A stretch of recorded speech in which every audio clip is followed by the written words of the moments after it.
Bank manager 10 पैसे नहीं देता, भीख में 10 पैसे दे देता, 10 रुपए दे देता, मगर 10 लाख रुपए नहीं देता।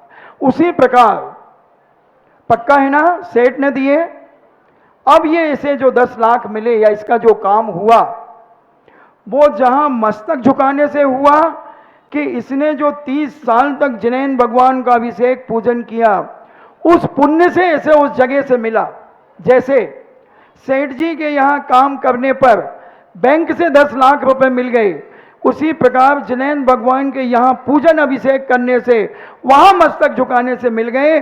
मगर कहने में बेवकूफ को क्या आ रहा है कि बैंक ने मुझे 10 लाख रुपए दे दिए, कहने में बेवकूफ को यह आ रहा है कि वहां जाने से मुझे काम हो गया। क्या मानते हैं आप, बताओ? जिनेंद्र भगवान की शरण, जिनेंद्र भगवान की शरणम जाने पर उसे 10 उसका कार्य सिद्ध हुआ है या उस मिथ्या के चबूतरे पर जाने से हुआ है? विचार करना दोस्तों, समझने का प्रयास करना।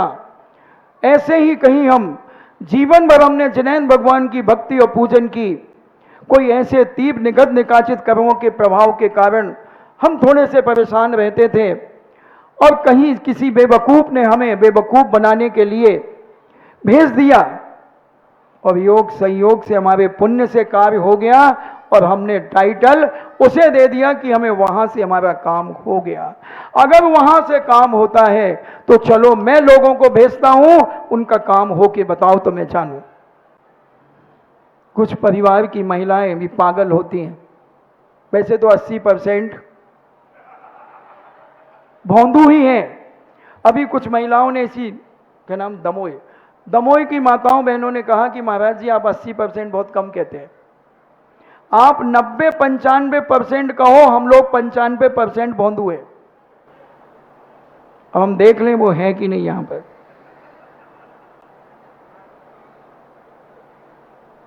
आज नहीं दिख रही है, कल तो बैठी थी। हाँ आज थोड़ा कम है पब्लिक, क्योंकि 9 तपा चल रहे ना, तो घर के एसी में आहा चल रहा होगा, आहा जिंदगी जी रहे होंगे, कोई बात नहीं।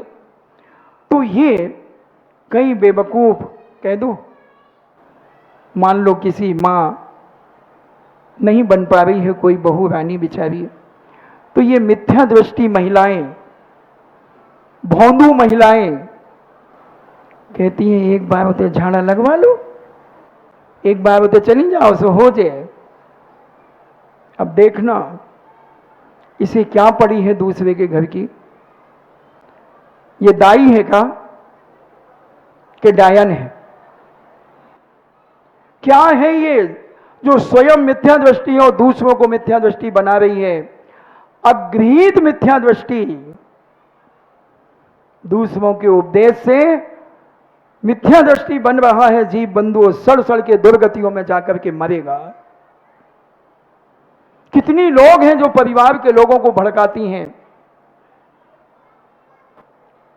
अरे भाई, जब तक पति पत्नी का संबंध नहीं होगा, जब तक संतानें कहां से होंगी? कितनी बेवकूफी है, कितनी अज्ञानता है हमारे जीवन की। मगर हम कितने पागल और बेवकूफ हैं, हम चले जाते हैं, हम भटक जाते हैं यहां वहां और ऐसा तीव्र मिथ्यात अपने जीवन में पाल लेते हैं। कुगु कुदेव कुधर्म की हम प्रशंसा करने लगते हैं, उनकी सेवा करने लगते हैं। ऐसा व्यक्ति जिंदगी में सड़ सड़ के दुर्गति जाता है। अभी मैंने छैडाला के अंदर ये क्लास में पढ़ाया है मैंने, तीसरी ढाल में अनायतनों में जाकर के उनके दर्शन पूजन करना, उनकी प्रशंसा करना, ये सारा मिथ्यात के अंतर्गत आता है। और ऐसा व्यक्ति कभी सम्यक दृष्टि नहीं हो सकता। और सम्यक दृष्टि जो होता है वो मर करके कभी स्त्री नहीं बनता, किन्नर नहीं बनता, गरीब नहीं बनता, भवनत्रक में जन्म नहीं लेता, भवनवासी व्यंतर जोशी में जन्म नहीं लेता, एक इंद्रियों में स्थावर में जन्म नहीं लेता, विकलत्रय में जन्म नहीं लेता।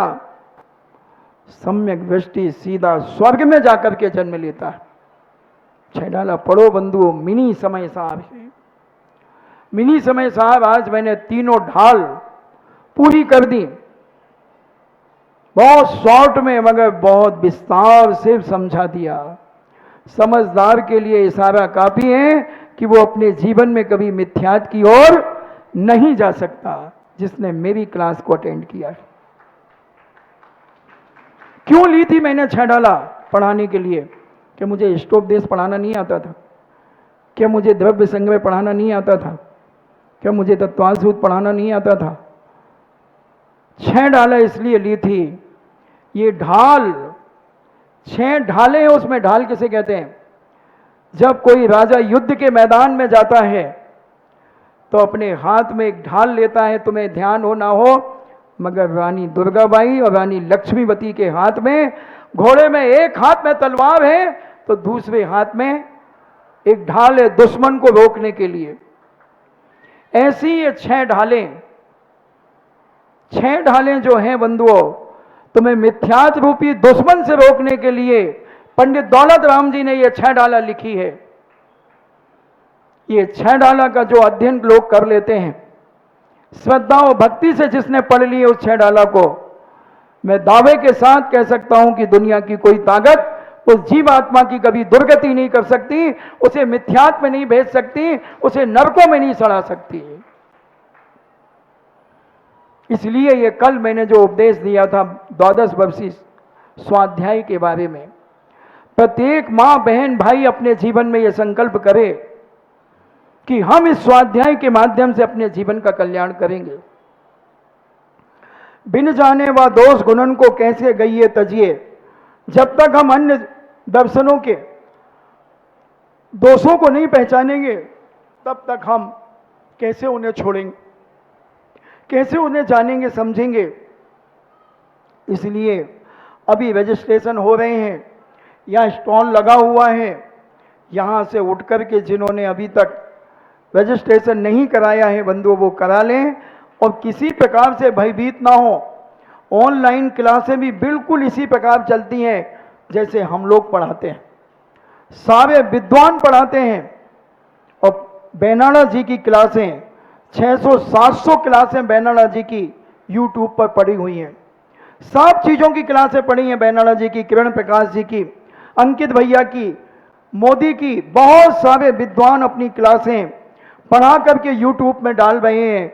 आपको कोई कठिनाई नहीं है बंधुओं, जब आपको समय मिले जब आप यूट्यूब खोलें और स्वाध्याय करना शुरू कर दें। अभी 25,000 लोगों से ऊपर ये 12 वर्षीय कोर्स देश विदेश में और भारत में चल रहा है बंधुओं। कितने लोग और पूरे परिवार के परिवार कर रहे हैं। परिवारों में पहले स्वाध्याय हुआ करता था, शाम को हर घर में स्वाध्याय होता था। सारे परिवार के लोग दुकान आदि बंद करके बच्चे अपने स्कूल कॉलेज का पढ़ने के बाद एक ग्रंथ पढ़ा जाता था, सारे लोग बैठ करके उसे सुनते थे। पहले कुछ ऐसी माताएं होती थी जो बहुत कम अमीर होती थी, तो वो मंदिर जी से ग्रंथ लेकर के जाती थी और घर घर में ग्रंथ देती थी कि आपको स्वाध्याय करना है। मुझे याद आ रहा है कि एक बहन जी आती थी, विधवा थी वो, 40-45 साल पुरानी बात कह रहा हूं। 2 रुपए महीने उन्हें एक घर से दिया जाता था और वो मंदिर जी से ग्रंथ ला करके पढ़ने देती थी, और ग्रंथ का स्वाध्याय होने के बाद वो ग्रंथ वापिस कर दिया जाता था। ऐसे स्वाध्याय की घर घर की परंपरा थी। और आज खूब मंदिरों में लाइब्रेरियां भरी पड़ी हैं। अगर हम स्वाध्याय करना शुरू कर दें तो बंधु हमारे अंदर का सारा मिथ्यात निकल जाएगा जो हमें दुर्गति में कारण बन रहा है, विनाश का कारण बन रहा है, कुगु कुदेव की सेवा करने का कारण बन रहा है और हमें नीच कुलों में जन्म लेने के लिए बाध्य कर रहा है। कल मैंने पूरा 1-1.25 घंटा लगभग इसी 12 वर्षीय स्वाध्याय के ऊपर से आपसे कहा था और कारण बताए थे बहुत सारे। तो बंधु अभी कुछ नहीं बिगड़ा, अभी एडमिशन करें। हमारे दीपक भाई आ गए एडमिशन करने के लिए और भी स्टॉल लगा हुआ है। 12 साल के अंदर तुम विद्वान बन जाओगे, आचार्य तक की उपाधि तुम्हें, शास्त्री और आचार्य की उपाधियां प्राप्त हो जाएंगी। क्या चाहते हो? तुम्हारे दमोह के कॉलेज ने एक लव्य कॉलेज ने तो डिग्रियां देना शुरू कर दिया। वहीं 12 वर्षीय कोर्स पढ़ाया जाएगा, वहां से भी दिया जाएगा और आपको डिग्रियां मिलेंगी जैसे कॉलेजों में डिग्रियां मिलती हैं, जो आपको नौकरी भी जिनको करना है नौकरी में भी कारण बनेगी। और ज्ञान जैन दर्शन का अगर तुम्हें है तभी तुम जैन कहलाओगे बंधु, और जैन दर्शन का ज्ञान नहीं है तो तुम क्या करोगे? एक घटना मुझे स्मरण में आ गई। कलकत्ते की एक कैलाश चंद जी सीए थे, एक विष्णु कुमार मोदी, उनके वो बहुत बड़े उद्योगपति थे, उनके यहाँ पर वो सीए थे। उन्हें उस समय 89 में 60,000 रुपये उनकी सैलरी थी। तो उनका बेटा मेरे पास आया कुंडलपुर चातुर्मास के दौरान, अब उसने भगवान शांतिनाथ के बारे में मुझसे वार्तालाप की। 8 साल का बच्चा था। मैंने कहा बेटा तुमने शांतिनाथ भगवान के बारे में इतना ज्ञान कैसे प्राप्त किया? बोले महाराज जी मैंने शांति पुराण को पढ़ा है। मैंने तुमने पढ़ा है? तुम कितने साल के हो? बोले 8 साल का। कहाँ रहते हो? बोले कलकत्ते में। मैंने कहा तुमने पुराण पढ़ लिया? बोले हाँ, मेरे पापा भी पढ़ते हैं। इतने में उसके पिताजी आ गए और बोले कि महाराज जी ये मेरा बेटा है। मैंने अच्छा। बोले महाराज जी मैं भी स्वाध्याय करता हूँ, मेरे जीवन की एक घटना है। मैंने कहा क्या हुआ? बोले महाराज मैं सीए हूँ और मेरी कंपनी, मेरे उद्योगपति ने एक विश्व धर्म सम्मेलन रखा और विश्व धर्म सम्मेलन में सभी धर्मों के साधु संत को बुलाया गया। तो जैन दर्शन से नहीं बुलाना था, तो हमारे कलकत्ता बेलकछिया में एक शंभो सागर जी महाराज थे। मैं शंभो सागर जी महाराज को जानता था क्योंकि उन्होंने 80 में चातुर्मास किया था और एक उन्होंने चातुर्मास युवक कमेटी बनाई थी, तो उसमें मुझे भी रखा था। तो मैं बहुत अच्छे से उनसे संपर्क में था। मैंने कहा हाँ मैं जानता हूँ, वो विश्व धर्म के ऊपर बोलते हैं। तो बोले कलकत्ते के पेपर में उनका नाम छपा था विश्व धर्म सम्मेलन में, तो मैंने उनका नाम लिखवा दिया कि जैन धर्म से आचार्य शंभो सागर जी महाराज, अभी जो शिखर जी में निर्मल योग ध्यान वगैरह कुछ ऐसा उनका स्थान है। तो वो उन महाराज का नाम बोले, मैंने लिखा दिया। और मैं जैन धर्म के बारे में ABCD नहीं जानता था। मैं शाम को 5 बजे नई कमांडर गाड़ी लेकर के आया, धुलवा करके, और बिल्कुल शुद्ध वस्त्र पहन करके आया, खादी के कुर्ता पिजामा, और मैंने बेलकछिया में ला करके गाड़ी खड़ी कर दी और महाराज को निवेदन किया कि महाराज जी कितने बजे चलेंगे आप? महाराज ने कहा कहाँ? मैंने कार्ड रख दिया तो उसमें उनका नाम भी लिखा था, जैन धर्म की तरफ से व्याख्यान करेंगे, भाषण करेंगे आचार्य शंभो सागर जी महाराज। शंभो सागर जी महाराज ने जब वो कार्ड देखा तो उन्हें बड़ा आश्चर्य हुआ। बोले कि मैं कहाँ पर है कार्यक्रम? बोले महाराज जी यहाँ से 30 किलोमीटर दूर, अभी आधा घंटे में पहुंच जाएंगे। महाराज ने उस व्यक्ति को देखा, बोले आधा घंटे में 30 किलोमीटर? बोले हाँ महाराज जी, नई कमांडर गाड़ी है, बस आप बैठे हो फर। महाराज कहते तुम जैन हो? बोले हाँ। बोले तुम्हें यह नहीं मालूम कि तुम्हारा दिगंबर साधु पदयात्री और करपात्री होता है? क्या आप गाड़ी में नहीं चलेंगे? ठंड का समय था, उसे तो पसीना छूट गया, कांपने लगा और पसीना पहुंच करके रूमाल निकाल करके पसीना पहुंचा। बोले महाराज जी आप नहीं चलेंगे? महाराज ने कहा भाई मैं गाड़ी में नहीं बैठता हूं और रात्रि में 8 बजे मैं बोलूंगा भी नहीं, 8 बजे से कार्यक्रम है तुम्हारा, और 30 किलोमीटर कैसे जाऊंगा? वो तो रोने लगा। बोले महाराज मैं सस्पेंड हो जाऊंगा, तो मैं क्या करूं? तो महाराज ने कहा तुमने जैन दर्शन को कुछ पढ़ा लिखा है? बोले मुझे नमोकार मंत्र के अलावा कुछ नहीं आता। फिर महाराज जैन दर्शन की तरफ से कौन बोलेगा? महाराज कहते हैं भाई तुमने मुझसे पूछ करके नाम लिखाया था क्या? तुमने तो अपने मन से लिखवा दिया, अब मैं क्या कर सकता हूं? बोले महाराज कोई उपाय बताइए, पढ़ा लिखा तो था। महाराज ने कितनी देर बोलना है? बोले ज़्यादा से ज़्यादा 10 और 15 मिनट के बीच एक वक्ता को बोलना है। महाराज ने अहिंसा के बारे में उसे 10 पॉइंट दिए, उन्हें समझा दिया 10 पॉइंटों को और कहा कि अब तुम बोलो। 2-3 बार महाराज ने बोल करके समझाया, उसे समझ में आ गया, उसने इंग्लिश में ट्रांसलेशन किया और 10-12 मिनट में वो 10 पॉइंट उसने समझा दिए। महाराज ने कहा कि जाओ, तुम मेरा प्रतिनिधि बनकर के जाओ और उस सभा में जैन दर्शन का नाम रोशन करो। अब उस सभा के अंदर जब उन्होंने जैन साहब ने बोला, तब सारे लोग आश्चर्यचकित हो गए। बोले जैन दर्शन इतना विशाल है?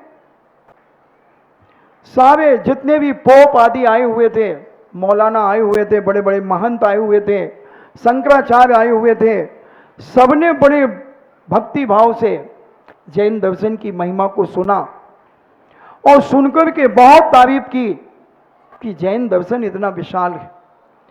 और लगभग रात्रि में 2 बजे वह कार्यक्रम समाप्त हुआ। वह व्यक्ति प्रातः काल 5 बजे महाराज के पास आ गया और कहता है, महाराज जी मैं जैन दर्शन के मर्म को समझूंगा और मैं स्वाध्याय करूंगा, मुझे बताओ कि मुझे स्वाध्याय में क्या करना है। अब उस व्यक्ति ने नमोकार मंत्र से पढ़ना शुरू किया और 3-4 साल में इतना अध्ययन किया बंधुओं, कि वो कलकत्ते के अंदर 40 लोगों की क्लास लगाने लगे और आज 7 प्रतिमाधारी रहकर शायद ईसरी के आश्रम में रहते हैं। इसलिए मेरा कहना है कि एक एक व्यक्ति ये 12 साल का स्वाध्याय, ये जो पूज्य मुनिश्री ने अपनी सूझबूझ के बल पर ये तैयार किया है, विद्वानों से सलाह लेकर के इसे जो तैयार करके आपकी समाज के सामने रखा है, ये प्रत्येक माँ बहन बेटी भाई को करना चाहिए। कल मैंने बहुत विस्तार से इसके बारे में बोला और आपका समय आज पुनः हुआ, तो हम विचार करें, कुछ नहीं लगना, हर लगे ना फिटकरी और रंग चोखा हो जाएगा। आप बहुत बड़े ज्ञानवान हो जाएंगे। आप जिस घर में बहू बन करके जाएंगे, उस घर के आप सम्यक मार्ग में लगा करके पूरा घर दिगंबर जैन बना देंगे बंधुओं। सारा मिथ्यात का पोल वाला खत्म कर देंगे। इसलिए कोई भी हो, कोई मेहनत नहीं। पहली साल में मात्र 3 भाग और 1 छैडाला है। 1 साल का कोर्स है। फिर दूसरी साल का थोड़ा सा बढ़ेगा, तीसरी का थोड़ा सा बढ़ेगा और इतना ज्ञान आपके जीवन में हो जाएगा कि आप कभी दुनिया में लड़खड़ा नहीं सकते। दुनिया की कोई ताकत तुम्हें मिथ्यात की ओर नहीं घसीट सकती। दुनिया की कोई ताकत तुम्हारी दुर्गति नहीं करा सकती। कोई मूठ नहीं फेंक सकता, कोई तंत्र मंत्र वादी भी तुम्हारा बाल बांका नहीं कर सकता। बंधुओं, अपने जीवन की साधना और आराधना को बढ़ाओ। इन्हीं मंगल भावना के साथ जिनवाणी स्तुति। जिनवाणी के ज्ञान से सूझे लोकालोक, सो वाणी मस्तक धरो सदा देत हूँ दोग। हे जिनवाणी भारती तोह जपो दिन रैन, जो तेरो शरणा गए सो पावे सुख चैन। देव भजो अरिहंत को गुरु सेवा निर्बंध, दया धर्म पालो सदा यही मोक्ष का पंथ।